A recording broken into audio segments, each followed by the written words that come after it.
उल्हासनगरात अनधिकृत बांधकामावरील कारवाई दरम्यान एका महिलेनं अंगावर रॉकेल ओतून घेतले तर दुसरी थेट जेसीबीतच जाऊन बसली। मात्र हा सगळा विरोध मोडून काढत पोलीस बंदोबस्तात महापालिकेनं आपली तोडक कारवाई पूर्ण केली। उल्हासनगरच्या कॅम्प 2 मधील हनुमान नगर परिसरात महापालिकेच्या भूखंडावर अनेक अनधिकृत बांधकामं उभी राहिली होती। पक्की घरं, जोते आणि पत्र्याची घरं बांधून जागा हडपण्याचा प्रकार सर्रासपणे सुरू होता। याबाबत प्रभाग समितीने अनेकदा नोटीस बजावूनही अतिक्रमणधारक स्वतःहून जागा रिकामी करत नसल्यानं अखेर सहाय्यक आयुक्त गणेश शिंपी आणि मनीष हिवरे यांच्या पथकाने अनधिकृत बांधकामावर कारवाई सुरू केली। मात्र या कारवाईला स्थानिकांनी विरोध केलाय।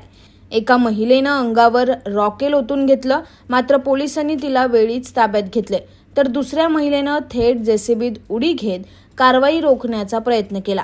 मात्र पोलीस बंदोबस्तात हा विरोध जुगारून महापालिकेनं आपली कारवाई पूर्ण केली। Bureau report, AB fast news, Ulhasnagar.